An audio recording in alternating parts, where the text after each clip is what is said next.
Look, this is international #1 bestseller in human resources. Imagine all of the bosses that are listening to this right now. Did you know that bad bosses have the ability to ruin lives? Hopefully no one from British Transport's going to sue me for this.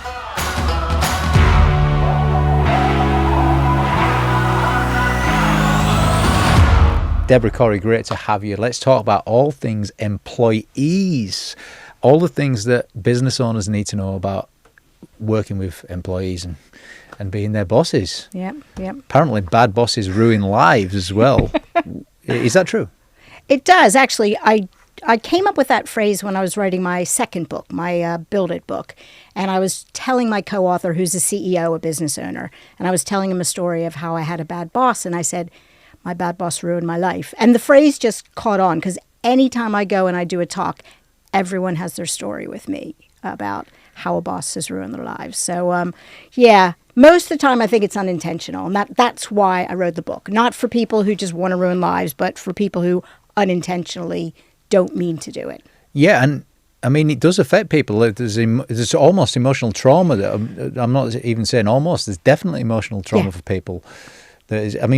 I came up with the phrase bad boss stress disorder, which, because in interviewing people about their bad boss stories, there's people who years later are still recovering, as you say, from the stress and the trauma of it. And again, I'm sure if I went to their bosses and said to them, do you know that 4 years later your person is still recovering, they would feel horrible about it. Have you said that to people? Yeah. I mean, if I think about my bad boss story, I wish that I had gone to them and spoken to them. Tell us your bad boss story. So it's interesting. When I joined the company, and my first year was brilliant. Everything, I love the company, I love my boss, everything about it was brilliant. And then about a year in, I moved from being like the wonder child, everything I did was perfect, to everything I did was wrong. And it was really confusing for me. And I didn't realize what my boss was going through. And that's where there's always two sides of it. And I didn't realize the challenges and pushback that my boss was getting. And fortunately, they took it out on me sometimes. And I'm a very tough person. I was a competitive gymnast. So, I just kept taking it and taking it and taking it until finally I couldn't take it anymore. And there was a situation where I came home and I did my normal walk around the block to calm down so that my kids didn't see me. And my 8-year-old daughter chased me and saw me crying and saw me upset. And she's like, Mom, why don't you just leave? I was like, you know what? You're right. I'm being tough for you, but actually I need to show you and role model to you that when things get bad sometimes, if it's too far gone, just leave. And the point of it is it just doesn't ruin your life inside the office, but it can impact your personal life. And most of the time it does impact your personal life too. Yeah, look, let's acknowledge that, the stress and pain that it can cause, probably unwittingly sometimes as well. Yeah. Well, I've done it myself. I mean, when we were writing the book, it was almost like going to counseling because the book has 10 types of bad bosses. And as we're writing them, I'm like, oh, shit, I've done that. What's the worst type of bad boss? Well, we didn't have the horrible worst ones. So we didn't have like the bully and things like that because we thought they're not the ones who are ever going to change. So the worst we have is a coercer, someone who uses power in the wrong way. But it's more like things like the unappreciator, the someone who doesn't thank you and give you appreciation, the avoider, someone who doesn't give you feedback or they don't give you their time, or the ignorer, they don't listen to you. So it's more ones that I genuinely feel that people could admit to. Like we even have cute emojis so that people don't are embarrassed. It's like, oh yeah, that's me. And then they do something about it. Interesting, isn't it? So imagine all of the bosses that are listening to this right now, because there's a lot of business owners that are the boss. Mm-hmm. Did you know that bad bosses have the ability to ruin lives? I mean, I've just turned that into a question. Yeah. When you appreciate that question, it does get into your head about changing. I'm feeling it myself. It does, but then on the flip side, so we have a little image on the front, because I'm normally a glass half full kind of person, and I look at opportunities. But you can also enrich lives. So if I think about, one of my best bosses I ever had completely changed my life. I mean, you'll notice I have an American accent. I was working in the U.S. I applied for a job I never thought I was going to get. You know, it was bigger than my previous job. It was international. Everything was bigger. They took a chance on me. They moved me from San Francisco to London, completely changed my life. Professional life, changed the trajectory, changed my personal life. You know, I'm now living in England. I've got my kids in England. You know, I travel Europe. So I do think there's the plus side also. And that's the challenge I'll always go to people. Do you want to ruin lives or do you want to enrich lives? And it's always going to be enrich. It is. I mean, let's go there then. So how to be a great boss. What are the top 3 things in being a great boss? 3. I think the first thing is to be aware of your weaknesses or your bad boss traits. Okay. Because there's great books out there that talk about what to do. But I think too often what we do is we just jump right into solution mode. It's like when you're on a diet. You know, you need to lose weight, so you just pick the first diet. And it's all about being aware of what you're doing wrong so that you can then focus on the right things to do. In terms of bad boss traits, you know, so be aware of your bad traits. You've in the book, you've got the types of bosses: the avoider, the ignorer, the hoarder, the unappreciator. That one really got me angry because that's the top. We did a global survey. 99.6% of people said they've had a bad boss. 99.6. And the top kind of bad boss is the unappreciator. How many people were in the survey? How many people I think it was about 800, and it was around the world, though. So it was really interesting because I'm the kind of person, I love data. And I would check it like every hour when it first went out and look at where the people came from different countries, how long people have been in the job. So was this like a snapshot for a very short period of time? Who's had a bad boss? Yeah, so we asked people. It was pretty much everyone. Yeah, 99.6%. And it was much higher than I thought. But the thing that was also a bit worrying was that it didn't change based off of years of service, because I was hopeful. Because there's a lot of people out there doing amazing learning and development. They're doing a much better job of picking the right people to be bosses and supporting them.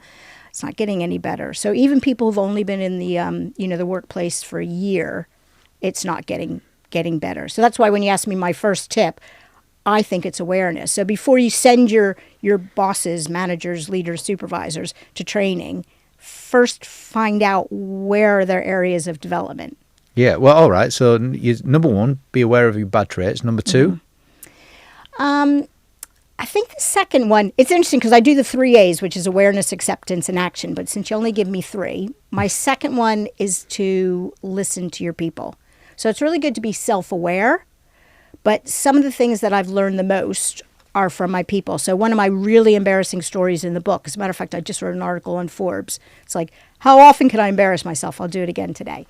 I had just moved from the U.S. to the U.K., so my boss took a chance on me.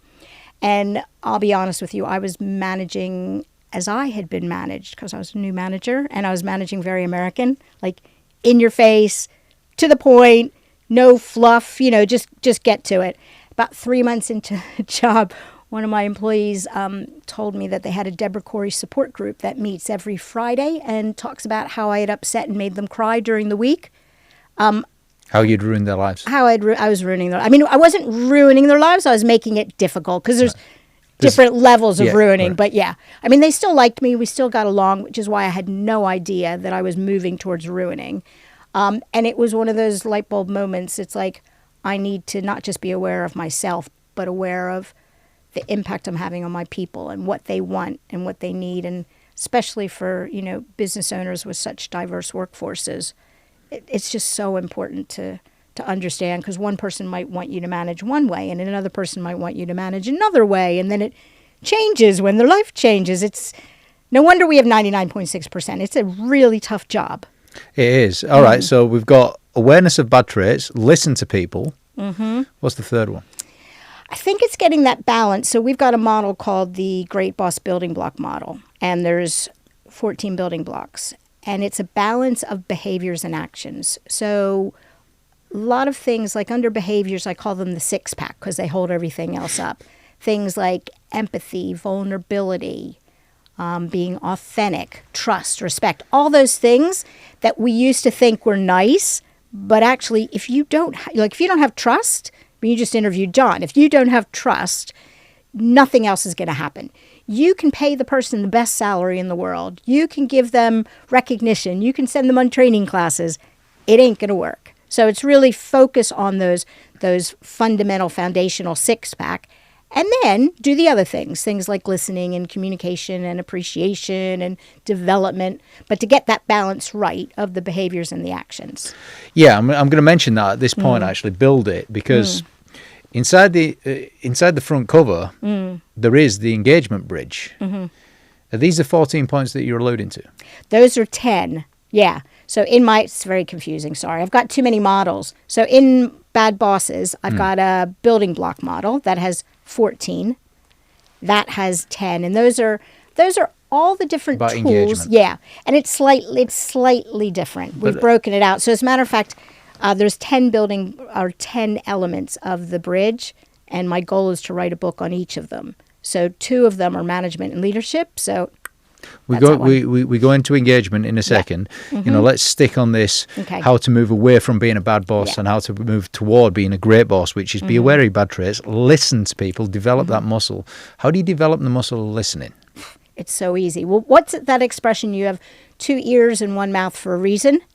One of the books, actually, I think it was Build It. I interviewed a company, and they had a shut up and listen program where their bosses they had 2 rules. I know. 2 rules. One was you had to shut up and listen. And then the second one is people could talk about anything and everything. And they said it really just changed the dynamic because it became a company where the culture was all about two-way communication. That is a really good point that you've just mentioned. And as soon as you labelled it with shut up and listen. That wasn't the real name of it, but that's what employees called it. That's a good name. I think it was like the list. It was a bank, so it was some formal type of program. Right, but informally, they called it the Shut Up and Listen program. But the best businesses on the planet have got training programs in place for their employees. Now, imagine for a second that all of the listeners right now decided to get a new training program in place for their business. Called the Shut Up and Listen program. We're going to start something. Yeah, we're going to start something. It's a new one, and everybody over the coming decade is going to become the world's best listeners. Incredible listening. And we're going to meet every 2 weeks, and the program's called Shut Up and Listen. I love it. We'll get T-shirts and everything. There you go. Yeah. But actually, that label makes it attractive to want to go and join it. Yeah, it does, because I think part of the problem is like when I was growing up, being trained as a manager, you were supposed to have all the answers. So you didn't need to listen to people because you didn't need their answers on things, or you didn't need to know what was going on in their life. But I've learned the hard way that actually my best ideas come from other people. And if anything, I probably listen too much. I spend a lot of time listening. What is listening too much? I know, as I'm saying it, I'm thinking, what is too much? I probably, a lot of times, I want to talk to everybody, which sometimes is humanly not possible. So what I try to do when I do listening with my people is I do focus groups, so the shut up and listen, but then also I do a survey so that then everybody can have a voice. So not everybody wants to be a part of a focus group. I think that's important also, is everyone is so diverse. Some people aren't comfortable in that type of scenario. And some people would prefer to actually do a form, a survey, rather than have a conversation and mention someone's name and or whatever else to do. But it's still listening, isn't it? It is, yeah. If you give someone a chance to articulate their voice, whether it be written format or... So really good start. So let's talk about employee engagement then. What is excellence when it comes down to employee engagement? Well, it's interesting because I wrote that's my second book. It's called Build It, the Rebel Playbook for Employee Engagement. And look, this is international #1 bestseller in human resources globally by Wiley. This is a seriously good book. Do you know what? I loved writing this book. I wrote it with my CEO, who is not an HR person. And he pushed me, he challenged me. We used to make a joke that when we finished drafting a chapter, if Debra Corey, HR leader, did not feel sick to her stomach because we were really outside of my comfort zone, then we wouldn't publish it. Because we really wanted business leaders to start doing that. We wanted people to think about, the world is different. Why are we still doing things that I did 20 years ago? Like what? just the different types of engagement programs that we have. You know, you think about things like how you hire people, how you fire people, how you just day-to-day engage with them. Can we talk about those two principles, though? Because it's so big. It's so important. How do you hire people and how do you fire people? So if I start with hiring, I think it all has to be, well, two things. First of all, we need to open the door to diversity. And I remember, like, why? Because diversity brings different thoughts, people who are going to challenge you. So like me reporting to my CEO made me a better HR leader because he challenged me and made me look at things different and explain things differently. And I really have seen the benefit of so someone diversity. that's stubborn, that doesn't understand the need to hire diverse backgrounds, what would you say to them or suggest they read or suggest they think about? I always think of things in terms of chocolate, maybe because I like chocolate. And I guess I challenge people, like, how would it be eating the same piece of chocolate every single day? You know, you'd get bored of it. It would have no flavor. But if you all of a sudden bring diversity and you bring different types of chocolate, all of a sudden it opens the door to different flavors, different experiences. And I think it's something that I've seen, I've witnessed, but it's the beginning. It's also what you do when you bring people in the door, because I think people make mistakes there. What impact does that have on the bottom line? Absolutely. Because if all of a sudden, if you're bringing everybody in who is one type of chocolate, they're going to have the same type of ideas because they've had the same upbringing, they've had the same training and everything like that. You bring in somebody new who has a different perspective, all of a sudden these new ideas will happen. It's not directly related to diversity, but we had a situation. I used to work at a company that owned Legoland. And I remember this one employee came to the leadership team with this idea. The leadership team never would have thought of it.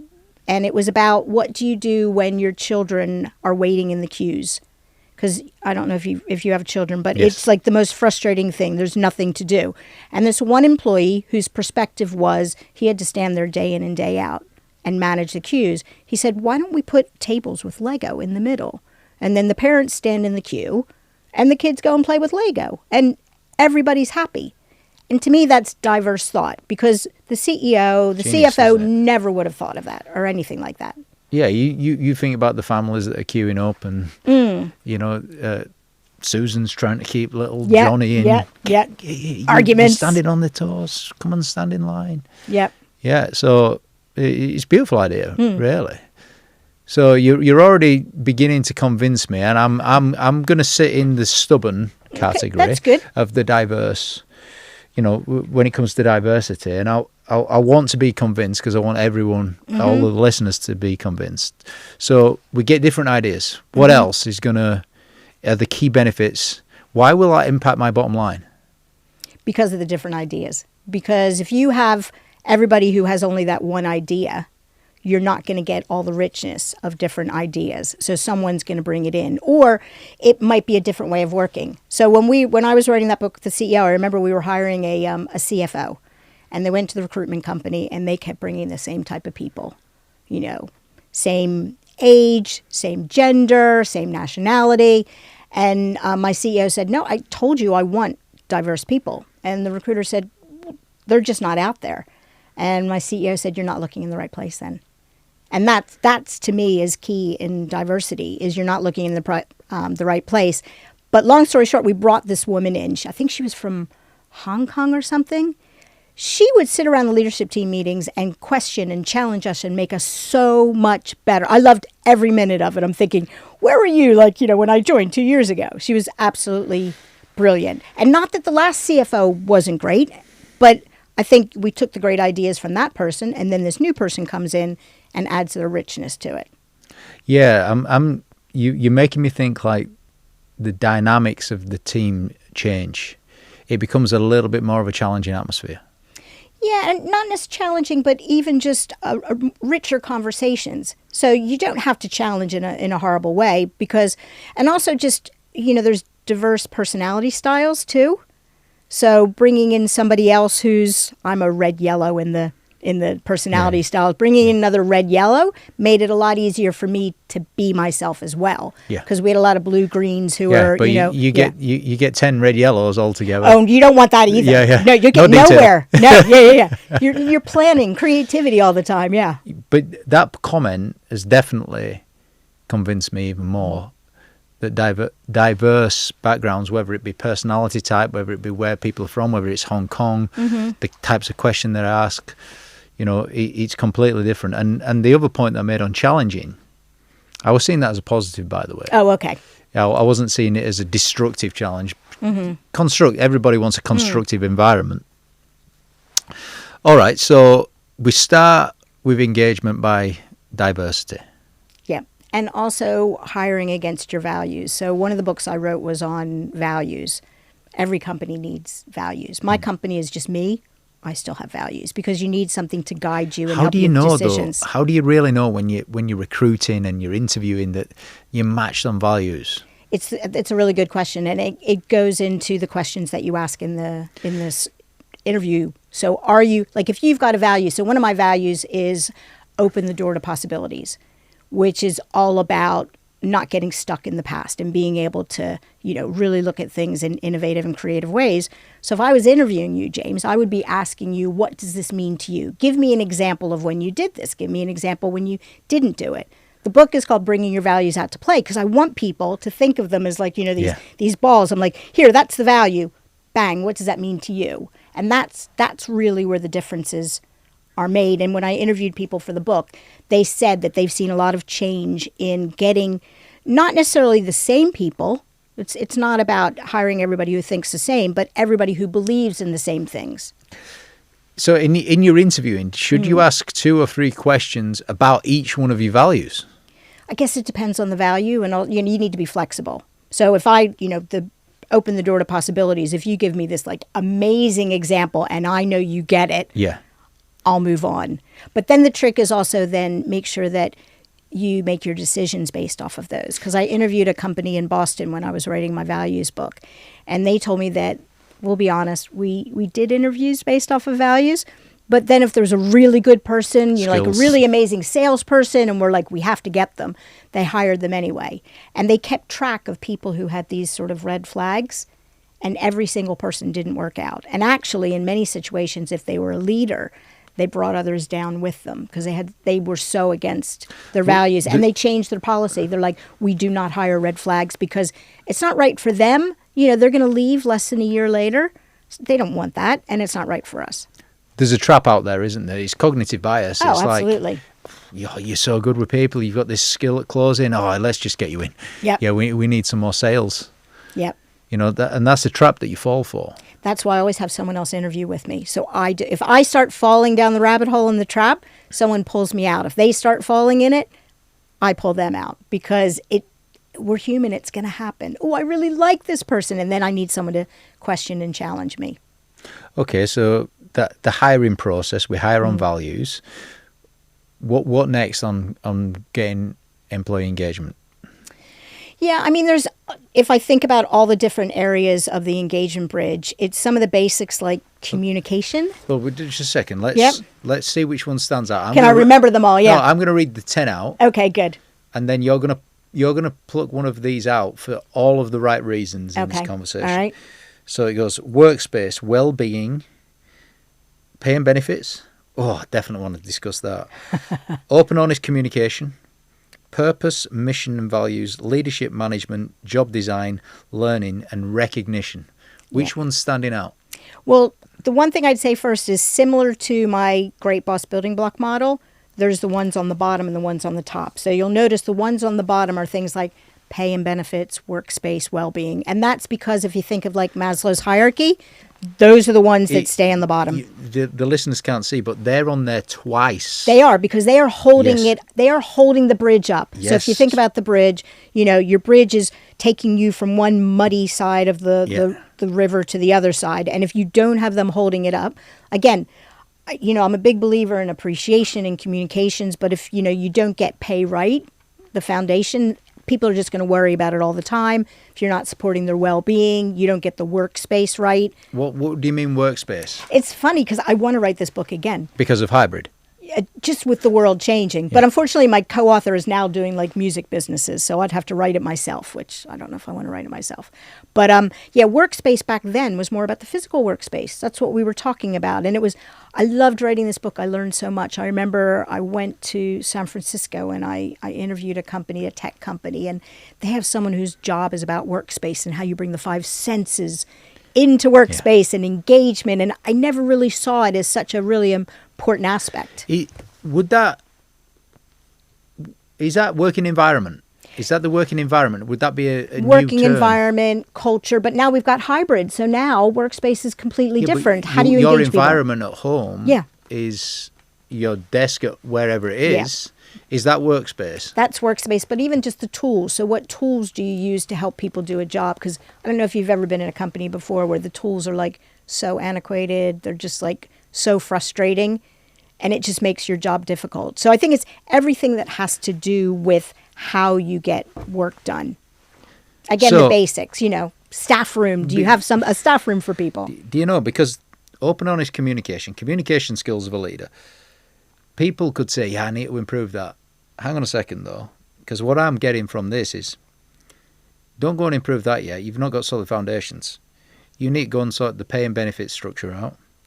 You need to get the well-being aspect of your employees sorted out, and the workspace. Yeah, again, those are the foundations. Maslow's hierarchy, you start with the things that are laying the foundation at the bottom of his triangle. Easy to do? Is it simple to do? No, especially with the world changing and everything like that. So if I think about, pay and benefits, again, with this idea of being rebellious, I grew up designing benefit programs, and a lot of companies still have the same benefit programs I did 25 years ago. And the world is very different. Why is that?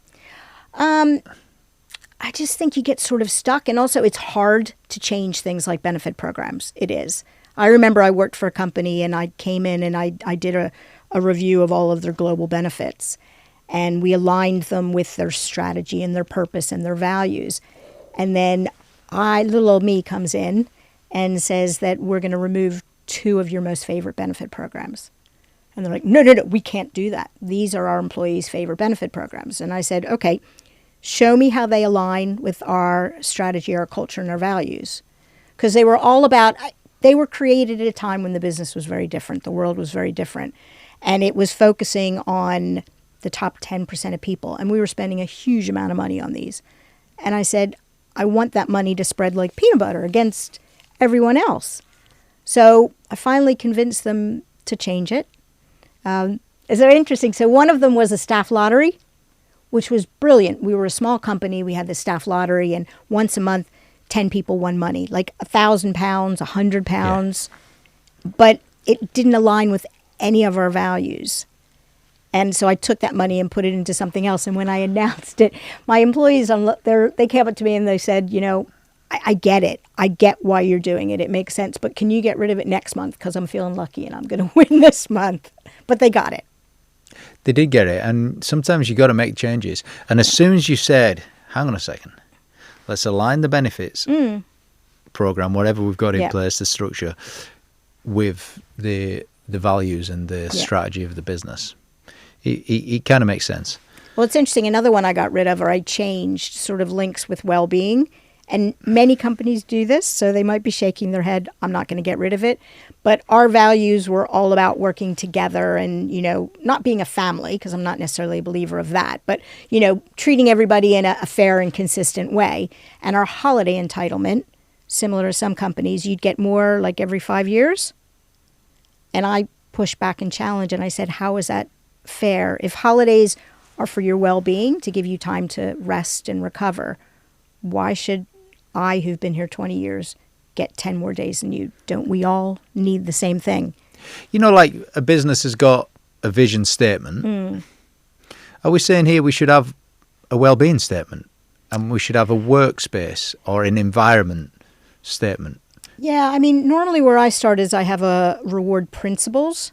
So in this particular company that I've shared the examples, we had principles like fairness, We had things about balance and choice, and we had those, and then we'd weave them into, well-being. Maybe we'd pick another one up. But what was good about it is then when I went to my employees and I went to my leadership team, I could say, we've developed this based off of this, or I've gotten rid of it because of this.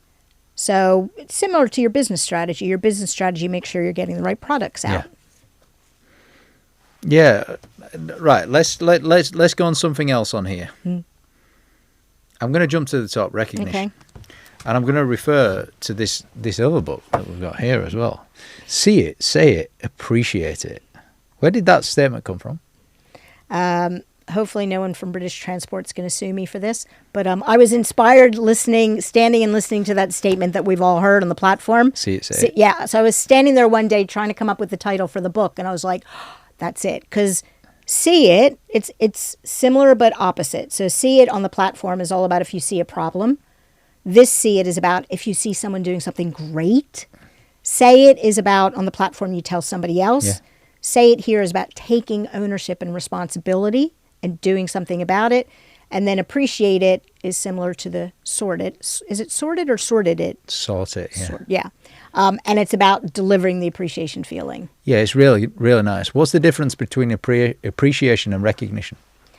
It's interesting the way I define it, and everybody defines it differently. I know I interviewed somebody once and they refused to be in my book because they didn't like my definition. But my definition is really simple, which is recognition is what you do, it's the action, and appreciation is the outcome. So it's how you feel at the end, similar to engagement. Some people don't use employee engagement now, they call it employee experience. To me, the employee experience is what you do, and engagement is how you feel. I sort of like things to be, have a flow to them. What's the best gift in the world a manager can give someone? That's a really good question. To me, appreciation is being seen and being valued. And the problem is that everybody's different. Everybody wants to be seen and valued in different ways. If I have someone who is maybe a working parent being stretched, time might be the best present for them. Forget this fancy gift, time back. You've worked really hard. Take the afternoon off, spend it with your kids. I might have someone else who's just starting out in the work. Well, what would the outcome of that be? But let's just play this out. Let's just make it up between us.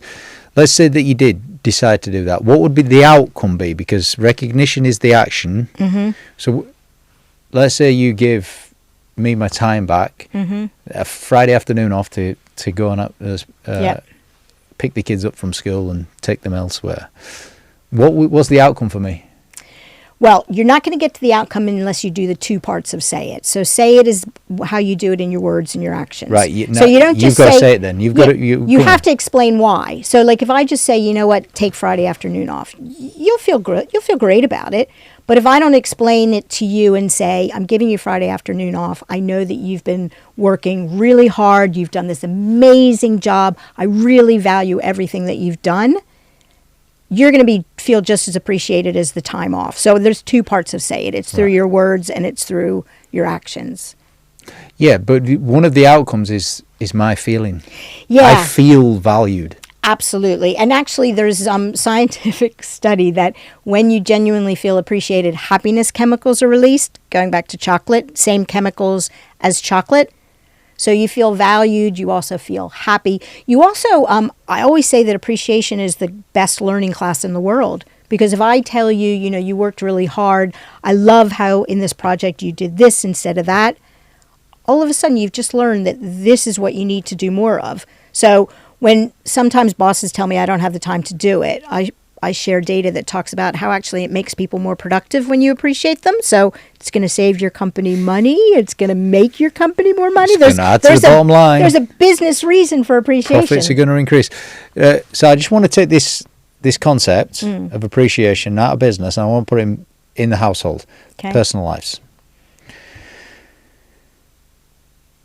Is there a problem of appreciating your life partner? Is that a challenge for some people? It's funny because I've done my class for managers, and at the end people come up and say, thank you so much, I'm going to do the same thing at home. So no, there's appreciation is being seen, showing someone you see and you value them. So there's No reason you can't see it, say it, appreciate it with your partner. Yeah, my point was, do that at home and watch the magic happen. Oh, yeah. Happiness chemicals, absolutely. Absolutely. Sometimes when I do talks, I was just going to say, I've got a picture of me when I got married, and I make the joke and I say, if I, appreciate my husband once a year on our anniversary, I'm not going to be married the next year, because that ain't enough. You need to do it more often.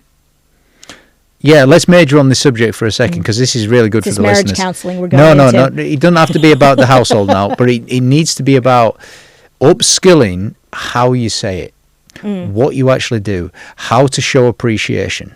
Let's get a few examples. Well, I'll share with you a really easy model that I use. It's not mine. It comes from someone I used to work with, and it's a book called Crave. And he has this model. It's called AVI. Really simple, because to your point, a lot of times when I talk to managers, they just don't feel comfortable. Yeah. They don't know how to do it, which I get. So first, tell the action, what did the person do? Really simple. Link it to your value, because you want to make sure people understand what the values look like. So let's just say we've seen someone being really proactive. Yeah. I've seen you being really proactive every single day. You're always there doing your work at your desk. That's the action that we see. That's the action. Absolutely. Right. So that's... Link it to the value. Maybe you have a value about ownership. You really brought that value out to play, ownership, because a lot of times people don't know what it means until you storytell it. So perfect way to storytell it. And then last but not least, share the impact. What difference did it make? So yeah, great. You know what, you did this, but how did it change my life? How did it change your life? Because that's where the learning really happens, so that they can understand. And also more happiness chemicals are released, because you're like, oh my gosh, I made such a difference, which is what we all want to do anyway. So just repeat it again. So AVI. Yep. Action, value, impact. Some people do SBI, situation, behavior, impact. I don't care what you call it. Don't just say thank you. Because it's not enough. It's not going to release happiness chemicals. So think of chemicals in chocolate. Every time you do it, just pictures, them going poo, poo, poo all over the place. As soon as you said impact, I didn't know that's what you were going to say at the end. Kind of got me, because people perform much, much higher when they can see the impact of what they do. Yeah, absolutely.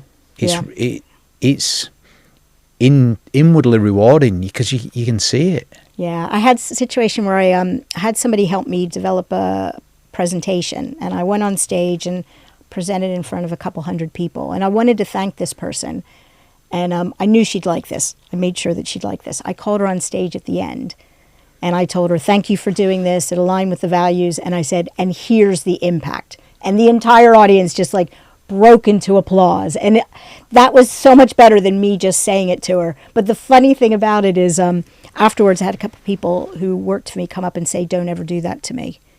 That is not a gift of appreciation. That is punishment. I would hate coming on stage. And that's why when you asked me at the beginning, what should you do to show appreciation? It is different by person. Person going on stage, great. Another person, I would never do that to them. I would pull them aside. I would thank them, not in front of 300 people. What's the most beautiful thing in management? I'm going to use the words we just spoke about, making a difference. I think as a manager, if I think back to some of my best moments, is when I knew I made a difference in someone's lives. I saw them grow. I saw them flourish. I saw them happy. I saw them content. Making a difference. To me, that's the role of a leader, of a boss. How do you know you've done that? Shut up and listen. No, shut up and listen. Sometimes they'll tell you, my story about my boss who changed my life. 20 years on, I still on posts every once in a while tag my boss. So, he keeps getting happiness feelings. So sometimes they'll tell you, sometimes you'll see it. You need to be on the lookout. I always talk about with appreciation to put on your appreciation glasses and look for it. But I hadn't thought about it before, but you need to put your glasses on and look for everything with your people. And don't miss those opportunities. Get a set of appreciation glasses. I love it. They have hearts, of course. Yeah. Look, I want to go back to this, the bad bosses ruin lives for a second. Because sometimes you might do some bad things as a boss or as a manager, yeah? Mm-hmm. Absolutely. And you're going to get some criticism. Mm-hmm. how many positive comments does it take for a manager to get to outweigh the negative ones? Yeah, it's a good question. It's interesting because I think it depends on how big of a negative impact it is, and also what foundation you have. And what I mean by that is like trust. If you have trust with your people, even if you make a mistake and you're honest with your people, they're going to be more forgiving, as long as it's not huge. I have a story in my book about how I had a challenging time with my job, and my evil personality came out. That's Debbie. So Debbie came out, and you don't want to be around Debbie. Ask my husband. You do not want to be around Debbie. Does he call you Debbie? Yeah, when I'm evil. Yeah, Debbie does come out. She's my alter ego. But does he call you Debbie at those times? As a joke, yes. Most people don't, but yeah. But I told my people, I was honest. I said, you know what, Debbie is going to come out. I'm just going to tell you that I am going to make mistakes. You know, call me out on it, but you might want to just hide while I'm developing the skills to be able to handle this. And we had the trust and respect, so they were a bit more flexible with me. So I think, going back to your question, I think it depends on what foundation do you have and how big of a mistake you make. Yeah, and you know, because we are going to make mistakes. We all are going to make mistakes. There's nothing wrong with that. That's learning. Is that one of the steps in open and honest communication? You know, to tell people that you've made a mistake or that you're not perfect. Those are actually some of the building blocks for being a great boss: authenticity and vulnerability. But you're right, you do that through communication, being open, honest, transparent. They all fit together. What's your definition of that? What is open and honest communication? If I'm a manager in a business, what's open and honest communication? It's about treating your people with respect and giving them all the information. I think too often what we do, funnily enough, I'm just writing our next newsletter, and it's on the pretender boss. And the pretender boss wears a mask and, you know, only shares the good news and not the bad news. And that's where the open, honest, and transparent communication comes in. They deserve, you know, you have an adult relationship with them. Why do you need to hide the truth from them? Also, how can they do their job if you do not give them the facts? And I do challenge people all the time because they give me excuses on why I can't. And I just sound like a broken record. Why? And there are some situations, legally maybe, you know, like we once moved our offices. I was not allowed to tell my people that we were moving our offices. I could not do that. But that's the minority. So we should always challenge ourselves and say, why aren't we telling them? Was there a moral justification for not telling them? It was because all of the legal work was being done it wasn't to the point where it was signed on the dotted line. Got it, Yeah, which is really challenging because I had someone on my team who was looking to buy a house. So anytime she wanted to talk to me about moving house, I couldn't tell her. You became the avoider. I was the avoider, or I said, do you know what? I can't say anything to you, but why don't you just slow down for a little bit, or, you know. Yeah, without telling them the truth. Yeah, I've got it. Yeah. I've got it. I mean, that's authentic as well, isn't it? Yeah. It's open. As soon as you said open, honest communication, it's not only treating with people with respect, it's giving them all the information, and that means telling them the good bits, which is good to do, and also telling them the not so good bits. Yeah, because I've seen this happen before. If you don't give it to them, they will create their version of the truth, and trust me, it's much worse than what you could ever imagine. So that situation when we were moving offices, people knew things were going on. They knew that something was happening. And the stories that people told me, they thought like we were doing layoffs. And I mean, just the versions of the truth. So again, that's another reason I challenge people. Do you want them to come up with their own truth? If you could go back and work with that leadership team again, would you do it differently? Well, it's interesting because I learned a lot writing my book with my CEO, because he was the other extreme of transparency. So like the company, for example, was a private company, and they were going through something with investors, which is very confidential. But he decided he was going to bring his employees into it. And he just told them, you know, this is very confidential. It cannot get out to anyone, not your partner, not your friends, but I'm bringing you into, you know, my trust. And I loved it. As a matter of fact, my first book I wrote was on communications. That was how I met my CEO, because I interviewed him. And I really respected that. And I do, going forward, challenge myself and say, what would happen if I bring people into it? Now, it was a small company, So it was a lot easier. I've worked for companies with 100,000, and as much as I trust and respect, with that number, I might not be able to do that just because I know I can't get in front of everybody and give them what they need in order for me to then trust them. Not that I don't trust them. I don't trust myself in being able to communicate it that way.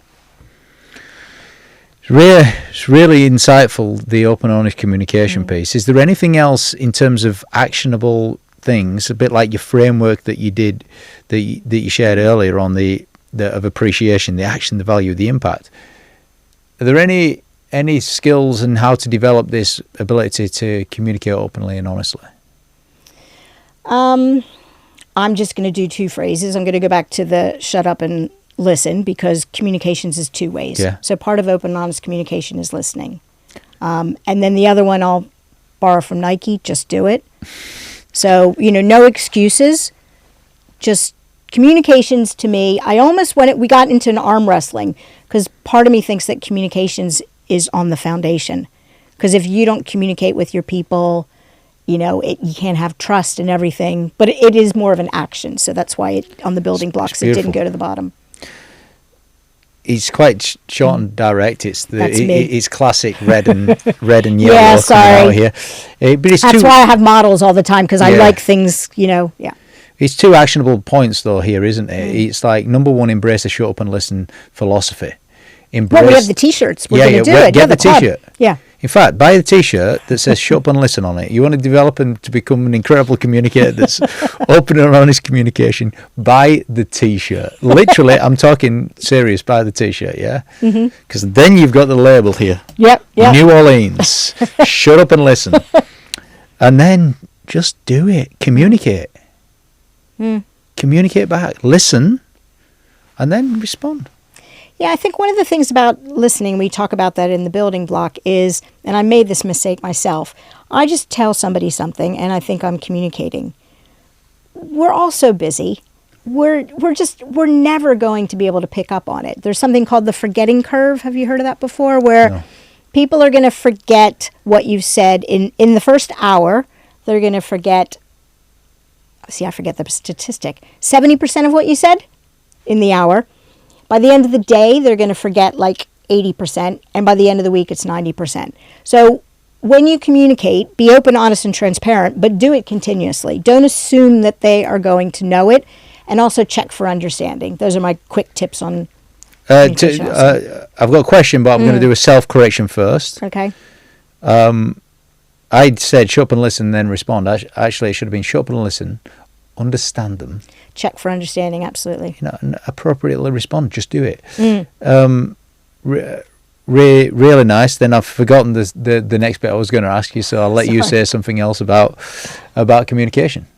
No, I think those are, the bit about being continual, checking for understanding. That's right. But your point is also about listening. Is one of the things I find really frustrating is we do all these great things like employee surveys and things like that, or focus groups, and then we don't do anything. So if you're going to listen to people, then the just do it works also, because you sort of talked about that. Just do something with what they said. And if you can't do it, explain why. Why aren't you doing it? Is there such thing as over-communication? No, I don't think so. Because do you know what? Your people will tell you when they've heard it. It's like my kids. Pick up your clothes, pick up your clothes, pick up your clothes. And finally they're like, Mom, I heard you. I'm going to do it now. I'd rather them just say enough is enough. Yeah. Yeah. It's picked up. Absolutely. But also saying it the same way over and over again, just do it, will not work also. So, we talked about diversity. So continual communication is doing it in different ways. Maybe you do it in a short Slack message. Then you do it in an email. Then you do it in a video. Yeah. Because everybody hears differently. There's a phrase that says true communication is the response you get. Oh, I like that. That's another T-shirt there. So if you're not getting the response you want, you're either saying the wrong thing or saying it wrong. Yep. One or two. No, it's a good point. Yeah, it is. I've got a last key subject I want to talk to you about, and it's performance management. Okay. Ooh, where do we start when it comes to performance management? Well, it's interesting because one of the case studies in my book, Build It, is on performance management because, again, the book is all about shaking things up and doing things differently. And funnily enough, we interviewed my old company, Gap. That was the company that moved me from San Francisco to Cool. London, and they completely shook it up. But it's actually a case study now for Harvard. And they got rid of all of the formal processes, and they did something which they called GPS. Is that right? So in the U.S., GPS is the same as a sat nav over here. Yeah. And it stands for Grow, Perform, Succeed. And the whole idea was more of this continuous. So forget about this once a year, and hopefully people don't do that anymore. They do more than once a year. But it's more about these informal, infrequent conversations, so that, if you think about a GPS or a sat nav, you're constantly then, you go down the wrong road, it changes the directions, and it makes sure that you're on course. And I love that concept of GPS sat nav. It's instead of waiting until you're stuck in a ditch because the GPS took you the wrong way and you were ignoring it, type of thing. So it's right. So the review meetings, it's got to be regular than once a year, like you said. But once a year you set the GPS. And then there's it's nothing about wrong with once a year, yeah. Then it's about the regularity, or the informal, infrequent conversations. Yeah, and it's also about the quality. So to me, it's about what you do and how you do it. So I think it definitely needs to be done more often. And also what you're... What does more often mean? I think it depends on the person. And that's, like some people, they're happy having it every month. Yeah. Some people might need to have it every week. So it's that conversation about what kind of support do you need from me as a boss. Are you on track? Yeah. Any additional help that you need? Mm-hmm. Do we need to overthink these questions, or just come at this from a supportive perspective that's linked to the GPS, where they're going? Absolutely. Well, it's like if you think about a GPS also, I'm not very good at looking at the pictures. I just can't look at the picture while I'm driving. So I need the voice. Whereas my husband turns the voice off. He doesn't like it. He thinks it drives him crazy, and he only does that. So again, it's thinking about what do you need in your GPS and sat nav? What's going to keep you on track? So I suppose that a manager needs to ask their employees, in order for me to help you get the best out of yourself, what do you need from me? Yeah, and you can present ideas. Sometimes people will say whatever you want. So it's okay having an approach that you're happy with. And to be honest, a lot of times people will be like, works for me. I think sometimes people are afraid that when you ask, it's going to open Pandora's box, and all of a sudden you're going to have to do it 50 different ways.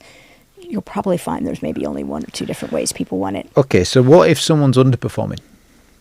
Underperforming, then you might need to do it more frequently. But again, that might not be the trick. For me, it all starts with why. Why are they underperforming? Are they underperforming because you're not giving them enough coaching and support? Are they underperforming because they don't have the skills and you need to send them on a course? Are they underperforming because maybe something horrible is going on in their personal life? So shut up and listen. Yeah, it is. Explain to me what's going on in your life. And again, I've had a lot of light bulb moments where I'm just like, why this person was doing a really good job before, why aren't they doing a good job now? Going back to my story about my bad boss, things changed. It wasn't me that changed. It was things changing outside of my control. And if I had done a better job understanding that, I could have done a better job at the time. These are pretty incredible books, pretty incredible frameworks. Now, minus your own, what's the best book you've ever read? Oh, my goodness. One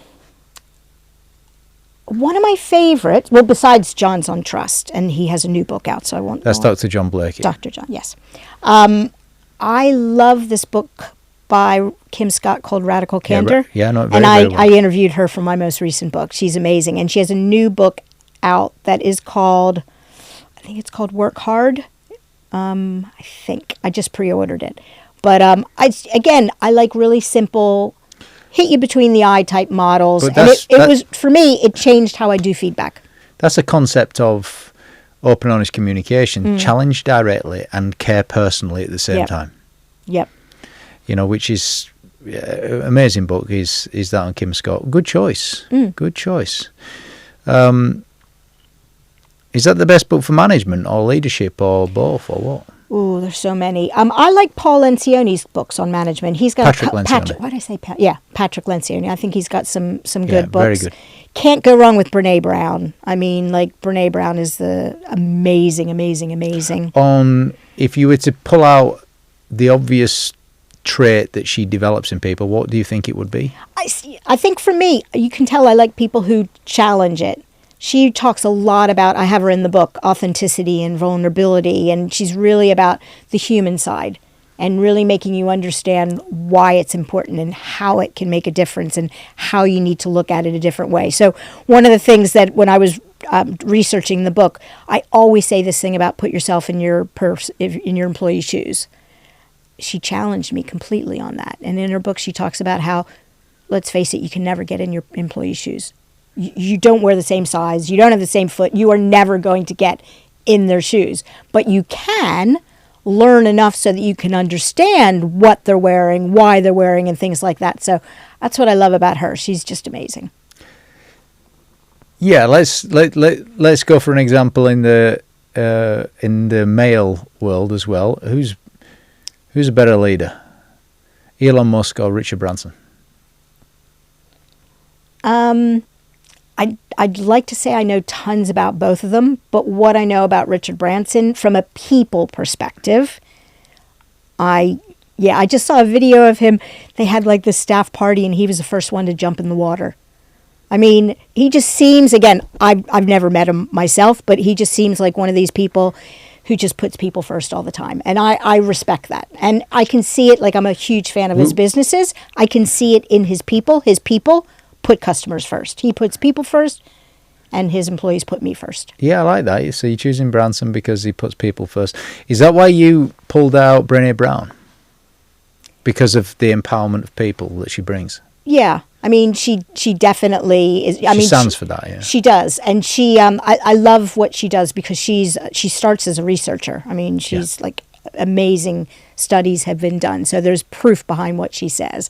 And then again, she makes you think and hear things differently. What's the first action the listeners should do once they've listened to all of this? Well, we've talked about a lot of things. So I do apologize. I've written too many books, and there's only 3 of my 6. So I guess what I would do is I would encourage people to think about all the different, whether building blocks or elements of the bridge, and think about the ones that you think are most important in your organization. Which of the ones from your perspective are the ones that you need to focus on? And then have the same conversation with your people. I've got free resources on my website, so if people can't remember them, they can go in, they can see the models. But just figure about the 1 or 2. You can't do all 10, you can't do all 14, but really get that, going back to that idea of awareness. Be aware of what's going to make the biggest difference in your company. Where's the biggest problem? What are people saying that is getting in the way of engagement? Is it they don't feel appreciated? Then focus on that. Is it they don't feel like we're communicated? Are people leaving because of managers? And really focus on the small areas that are going to make the biggest difference. You know, there's several parts that I've really liked in today. I'm going to pull out 2 of my favourite parts, actually. One of them is a lot of leaders and managers, they want to work on open, honest communication, but a big downfall is if they've not got the building blocks underneath that, which is, hang on a second, we've got to get the pay and the benefits program right. That's got to be aligned to the values of the business. Got to make sure people's workspace is right and their well-being is looked after. Then your open and honest communication is going to be better and better and better. Yeah. And do you know what? I've got an example, and I'm going to share it so that I like sharing examples because then people can picture this next time they wonder, should I or shouldn't I? I went once to, it was a company where we had unions and sites, and I was going and I was telling people about this new benefit program. And every other one I went to, I was being open and honest and explaining the why. I had applause at the end. And I went to this one site, and I did not get applause. I had boos. I had the back row standing up and shaking their chairs at me. And afterwards, I spoke to the managing director, and he said, we're having real problems with trust and in this particular site. They don't trust anything we say. They don't feel they're paid well. They're not happy with the conditions. And it was one of those ones where I can do the best job. I mean, it was an amazing new benefit program. And I didn't think I was going to make it out alive. So yeah, you need to get those basics right. Yeah, very, very powerful example. Now, single-handedly, though, my favourite bit, which I think is so usable for everybody listening right now, and it's the appreciation frameworks. You give us 2 appreciation frameworks: action, value, impact, AVI, or SBI, situation, behaviour, impact. So, see it, say it, appreciate it. And do you know what? I'm glad that you picked that up, because it sort of links everything together, because as a manager, 70% of the variance is because of how you lead, how you manage.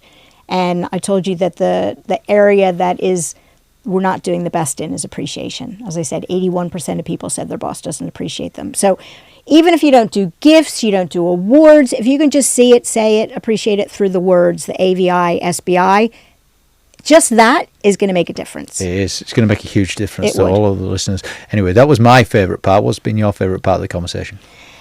I just like the way that you challenge thinking and ask the why. And I think that's the most important thing. So whether we agree, disagree on the same thing, I love getting in conversations where people really make me think about why I'm doing it. Is it the right thing to do? Because I think as a business owner, as a leader, that's probably one of the most important skills that we need, is to always dig deep and think about why we're doing it and make sure that we're going back to that why and the values and the culture. And if anybody's thinking about where is your accent from, let's just tell them right now.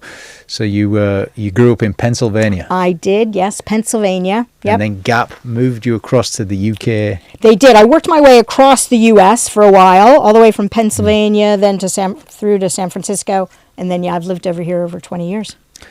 Debra Corey, thank you very much. Thank you. Welcome to the BizX podcast, sharing with you all of the secrets and winning formulas in both business and life, with powerful lessons from guests like Frank Bruno, Nick Jenkins, Brad Sugars, Bianca Westwood, and many, many more. Yet, the sad reality is that over 80% of you aren't subscribed yet. And if that's you, hit the subscribe button now and help us grow this channel so that you can get 1% closer every single week to achieving your dreams in both business and life. Let's do this.